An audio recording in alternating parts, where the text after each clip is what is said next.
Hello friends, അസ്സാമു അലൈക്കും. Welcome back to our channel. ഇന്നത്തെ നമ്മുടെ വീഡിയോ ടേസ്റ്റ് ആയിട്ടുള്ളൊരു ചിക്കൻ മാക്രോണിയുടെ റെസിപ്പിയാണ്. അപ്പോൾ എങ്ങനെയാണ് ഇത് റെഡിയാക്കാമെന്ന് നോക്കാം. അപ്പോൾ അതിനായിട്ടൊരു പാത്രം അടുപ്പത്ത് വെച്ച് കുറച്ച് വെളിച്ചെണ്ണ ഒഴിച്ച് സവാള നന്നായിട്ട് വഴറ്റിയെടുക്കാം. ഞാനിപ്പോൾ ഇവിടെ 1 കിലോ ചിക്കൻ മാക്രോണിയുടെ റെസിപ്പിയാണ് കാണിക്കുന്നത്. അപ്പോൾ അതിനായിട്ട് ഞാൻ 6 ചെറിയ സവാളയാണ് എടുത്തിട്ടുള്ളത്. വലുതാണെന്നുണ്ടെങ്കിൽ 4 മതിയാവും. സവാള നല്ലോണം വാടി വന്നതിന് ശേഷം നമുക്ക് ഒരു 7 തക്കാളി ചെറുതായി അരിഞ്ഞത് ഇട്ട് കൊടുക്കാം. പിന്നെ ഇതിലോട്ട് ഇഞ്ചി, വെളുത്തുള്ളി, ഒരു പച്ചമുളക്, കുറച്ച് പട്ട, ഗ്രാമ്പു, ഏലക്ക ഇതെല്ലാം മിക്സിയിൽ നല്ലോണം പേസ്റ്റാക്കി എടുത്തിട്ട് അതും നമുക്ക് ഇതിലോട്ട് ചേർത്തിട്ട് നല്ലോണം മിക്സ് ചെയ്യാം. ഇഞ്ചി വെളുത്തുള്ളിയൊക്കെ ചേർത്ത് അതിൻ്റെ പച്ചമണം മാറിയതിന് ശേഷം നമുക്ക് മസാലപ്പൊടികളൊക്കെ ചേർത്ത് കൊടുക്കാം. ഒരു 3/4 ടീസ്പൂൺ മുളക് പൊടി, 1/2 ടീസ്പൂൺ മഞ്ഞൾപ്പൊടി, 3/4 ടീസ്പൂൺ മല്ലിപ്പൊടി, 1 സ്പൂൺ കുരുമുളക് പൊടി. ഇത്രയും ചേർത്ത് അതിൻ്റെ പച്ചമണം മാറുന്ന വരെ നല്ലോണം ഒന്ന് മിക്സ് ചെയ്ത് കൊടുക്കുക. നമ്മൾ ഇഞ്ചി വെളുത്തുള്ളി പേസ്റ്റ് ആക്കുന്ന സമയത്ത് അതിൽ പട്ട, പൂവ്, ഏലക്കായൊക്കെ ഇട്ട കാരണം പിന്നെ ഇനി ഇതിൽ വേറെ ഗരം മസാല ചേർക്കേണ്ട ആവശ്യമില്ല. ഇനി നമുക്ക് ഗരം മസാലയാണ് ചേർക്കണമെന്നുണ്ടെങ്കിൽ അങ്ങനെയും പൗഡറായിട്ടുള്ളത് അങ്ങനെയും ചേർത്ത് കൊടുക്കുക.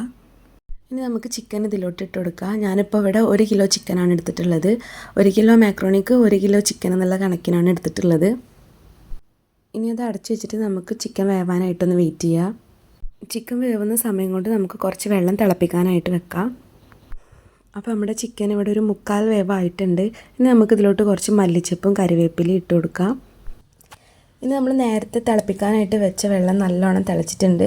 അത് നമുക്ക് ഇതിലേക്ക് ഒഴിച്ചു കൊടുക്കാം. ഇനി ഇത് നല്ലോണം ഒന്ന് തിളച്ച് വരണം.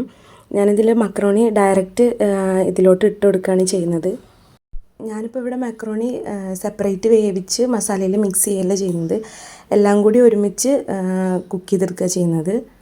അപ്പോൾ വെള്ളം തിളച്ച് വന്നതിന് ശേഷം നമുക്ക് മാക്രോണി കഴുകിയിട്ട് വേഗം ഒന്ന് വെള്ളം വാർത്തെടുക്കുക. ഇത് കുറേ നേരം മുമ്പ് കഴുകി എടുത്ത് വെക്കരുത്. കഴുകിയതും പെട്ടെന്ന് തന്നെ മസാലയിലേക്ക് ഇത് ആഡ് ചെയ്ത് കൊടുക്കണം. ഇനി ഈ മസാലയിൽ കിടന്ന് മാക്രോണി വേവണം. അപ്പോൾ മാക്രോണി ഇങ്ങനെ വേവിക്കുമ്പോൾ എപ്പോഴും വെള്ളം വെക്കുമ്പോൾ അതിനേക്കാളും കുറച്ച് മുകളിൽ നിൽക്കുന്ന രീതിയിൽ വെള്ളം വെക്കാനായിട്ട് ശ്രദ്ധിക്കണം. ഇത് തിളച്ച് വെള്ളം ഒന്ന് വറ്റി കഴിഞ്ഞാൽ ലോ ഫ്ലെയിമിലിട്ടിട്ട് കുറച്ച് നേരം കൂടി അടച്ചു വെച്ച് വേവിക്കണം. ഇനി ഇതിലോട്ട് നേരത്തെ എടുത്ത് വെച്ചിട്ടുള്ളതിൽ ബാക്കിയുള്ള മല്ലിച്ചപ്പ്, വേപ്പിൻ്റെ ഇലയും കൂടി ഇട്ട് കൊടുത്തിട്ട് നല്ലോണം മിക്സ് ചെയ്ത് കൊടുക്കുക. അപ്പോൾ നമ്മുടെ ടേസ്റ്റി ആയിട്ടുള്ള മാക്രോണി ഇവിടെ റെഡി ആയിട്ടുണ്ട്. ഉപ്പോ എരിവോ എന്തെങ്കിലും കുറവുണ്ടെങ്കിൽ ഈ സമയത്ത് ചേർത്ത് കൊടുക്കുക. നമുക്കത് ആദ്യം കാണുമ്പോൾ വെള്ളം കൂടുതലാണല്ലോ, മസാല കുറവാണല്ലോ എന്നൊക്കെ തോന്നും.